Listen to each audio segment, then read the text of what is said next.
यह कहानी एक गांव की है जहां लोग एक दूसरे के सहारे जीने का तरीका सीखते हैं। एक गांव था जहां लोगों के बीच में अनूठा एक बंधन था। यहां के लोग एक दूसरे के साथ मेहनत करते, सहायता करते और एक दूसरे के साथ खुशियों और दुखों को बांटते थे। इस गांव की कहानी बहुत ही अनोखी थी। एक बार गांव में एक नया आदमी आया। उसका नाम राम था।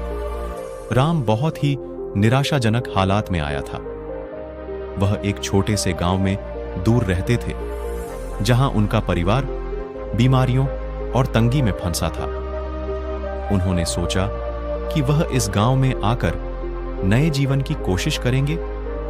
राम गांव में आकर एक आदर्श बनने के लिए प्रयास करने लगे।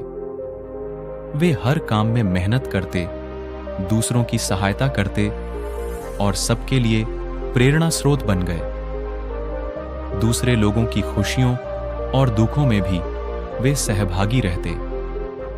एक बार गांव में बड़ा दुख का समय भी आया, जब गांव के मुखिया का बेटा अचानक बीमार पड़ गया। उसकी स्थिति गंभीर थी और उसके परिवार को इलाज के लिए पैसों की आवश्यकता थी, लेकिन गरीबी के कारण परिवार के पास इतनी धनराशि नहीं थी। जब राम ने इसे सुना, उन्होंने तत्परता से अपनी सभी बचत की राशि का उपयोग करके परिवार की मदद की। वे नहीं चाहते थे कि इस दुखी परिवार को किसी भी हमारी तरह जूझना पड़े। उन्होंने बचत की राशि के साथ साथ दूसरे गांव वालों को भी अपील की और उन्होंने भी उस परिवार की सहायता की।